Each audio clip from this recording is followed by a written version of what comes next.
नमस्कार. SMR न्यूजच्या हेडलाईनमधून महत्त्वाची बातमी. नेपाळमधील अडकलेल्या महाराष्ट्रीयन पर्यटकांना दिलासा. उपमुख्यमंत्री एकनाथ शिंदे यांचा फोनवर संवाद. राज्य शासन सर्वोत्तम प्रयत्न करत असल्याचं आश्वासन. नेपाळमध्ये अडकलेल्या सुमारे 150 महाराष्ट्रीयन पर्यटकांशी शिंदे यांनी फोनवर बोलत दिलासा दिला आहे. या सर्व पर्यटकांना महाराष्ट्रात सुखरूप आणण्यासाठी राज्य शासन सर्वोत्तम प्रयत्न करत असल्याची उपमुख्यमंत्री शिंदे यांनी माहिती दिली आहे. राज्यातील सुमारे 150 पर्यटक नेपाळमध्ये अडकले असून त्यातील काहींशी उपमुख्यमंत्री शिंदे यांनी संवाद साधला आहे. नेपाळमधील एका हॉटेलमध्ये वास्तव्यात असलेल्या पर्यटकांच्या समूहाशी संवाद साधत उपमुख्यमंत्री शिंदे यांनी दिलासा दिला आहे.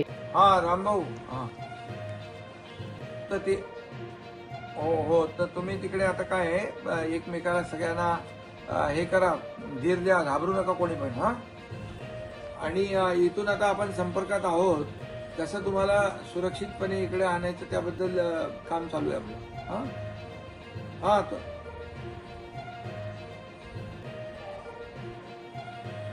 नाही बिलकुल आता घाई करू नका तुम्ही, शांत. त्यांच्या आता आपली जी लोक आहेत ना, इंडियन एम्बसीची लोक आहेत, उत्तर प्रदेशचे कायदा सुव्यवस्था लॉ अँड ऑर्डरचे जे अमिताभ यस आहेत ते म्हणून अधिकारी, DG आहेत ते, ॲडिशनल DG, त्याच्याशी माझी चर्चा आहे. त्यांच्या सल्ल्यानुसार आपण करू, घाई करू, गडबड करू नका. आणि तिथे आपली तिथे स्थानिक लोक पण तुम्हाला आता भेटतील येऊन. स्थानिक लोक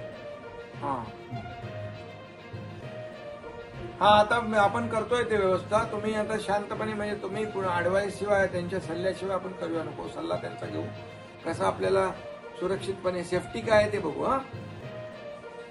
अधिक अपडेटसाठी SMR न्यूजशी जोडलेले राहा. धन्यवाद.